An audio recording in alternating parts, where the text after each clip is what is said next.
Аквапаркот во спортскиот центар Борис Трајковски во Скопје е затворен, соларниот систем на базенот не работи, а неизвестно е дали воопшто ќе проработат.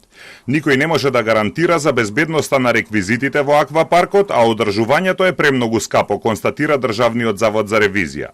Во ревизорскиот извештај за работата на спортскиот центар Борис Трајковски за 2023 година, ревизорите изразиле мислење со резерва за реалноста и објективноста на финансиските извештаи и неповолно мислење за усогласеноста со законската регулатива, упатства и воспоставени политики.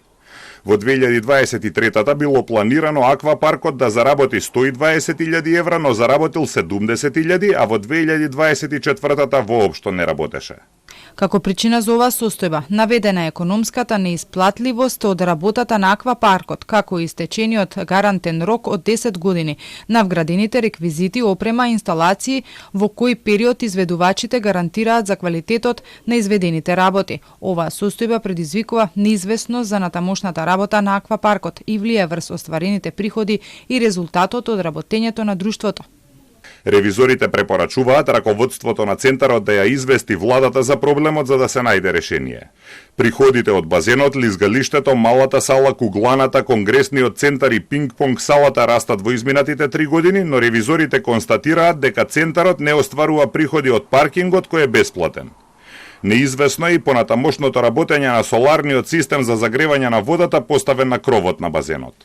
Овој систем е ставен во употреба во 2014 година и функционирал со прекини заклучно до 2023 година. Според укажувањата на надлежните лица, поради утврдени технички недостатоци на соларните панели, системот не функционира.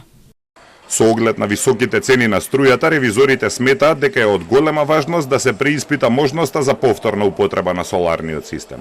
Ревизорите констатираат дека заради одржување на самитот на ОПСЕ во 2023-та, МНР распиша тендер за реконструкција на центарот од околу 2 милиони евра, но на спортскиот центар не му доставиле записници за извршените работи и инсталираните добра и тие се уште не се ставени во владење на Борис Трајковски.